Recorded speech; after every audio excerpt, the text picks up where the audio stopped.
नमस्कार साथियों। आज फिर मैं हाजिर हूँ। आज थोड़ी सी चर्चा है कि ये जो पेट्रोल डीजल या ऊर्जा संकट है, क्या एक्चुअल में है कि इसे क्रिएट किया जा रहा है।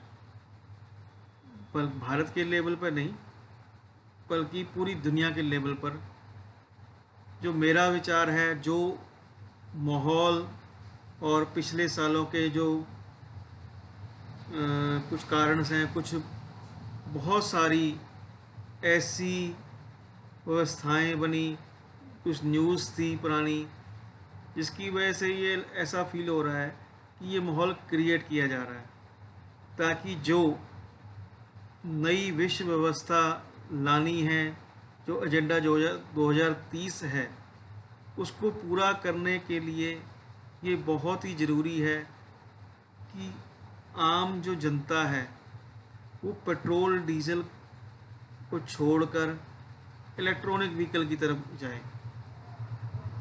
इसी वजह से पॉसिबल है कि जो ये जंग छिड़ी हुई है,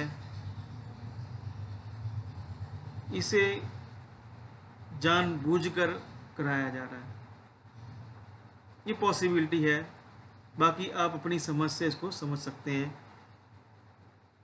क्योंकि उस जगह को स्टेट ऑफ हॉर्मोन्स को निशाना बना रहा है जहाँ से सभी का डीजल मतलब फ्यूल जाता है।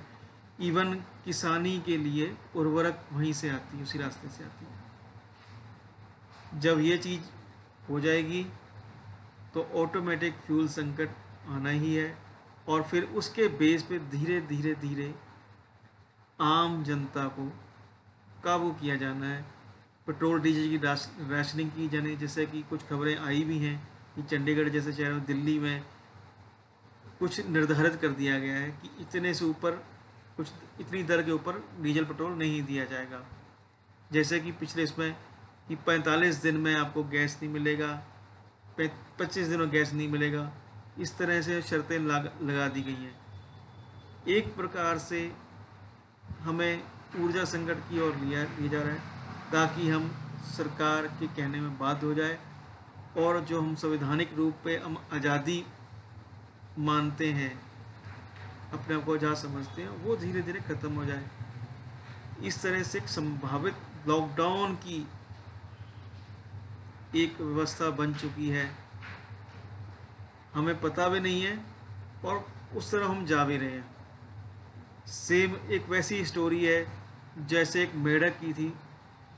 मेढक को अगर डायरेक्ट गर्म पानी की कढ़ाई में डाल दिया जाए तो वो छलांग लगा के निकल जाएगा या बीच में डायरेक्ट ख़त्म होगा। लेकिन अगर मेढक को काबू करना है कि वहीं रहे, तो उसको धीरे कढ़ाई में डाला जाता है ठंडे पानी में, और धीरे धीरे धीरे गर्म किया जाता है।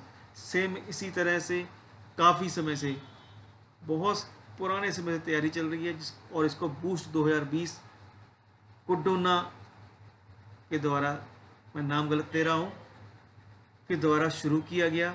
और लेते अब ये इसको धीरे धीरे स्टेप बाई स्टेप पूरे विश्व में, पूरे वर्ल्ड में इसको लागू किया जा रहा है। कहीं पर किसी के चरण पर है, किसी चरण पर है, ये पर चल जरूर रहा है, और 2030 तक की तैयारी है।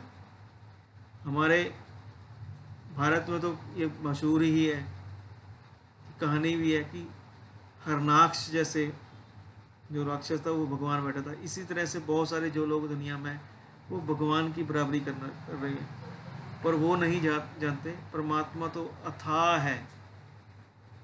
उसने ज़रूर कुछ ना कुछ सोच रखा है, कहीं हमारी कमियां हैं जिनको वो ख़त्म करना चाहता है।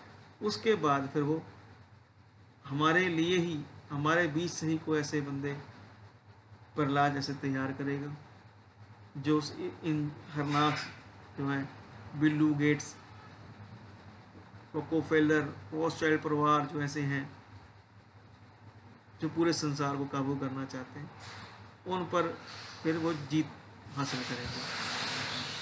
तो दोस्तों, मेरा यही है कि कोई ऐसी कोशिश करें, आपसी व्यवहार, आपसदारी बनाएं और एक दूसरे का सहयोग करें, और कुछ ऐसी व्यवस्था से जुड़ें ताकि हम फ्यूल या ऊर्जा पर कम से कम निर्भर हों और अब एक दूसरे के साथ से आगे बढ़ सकें।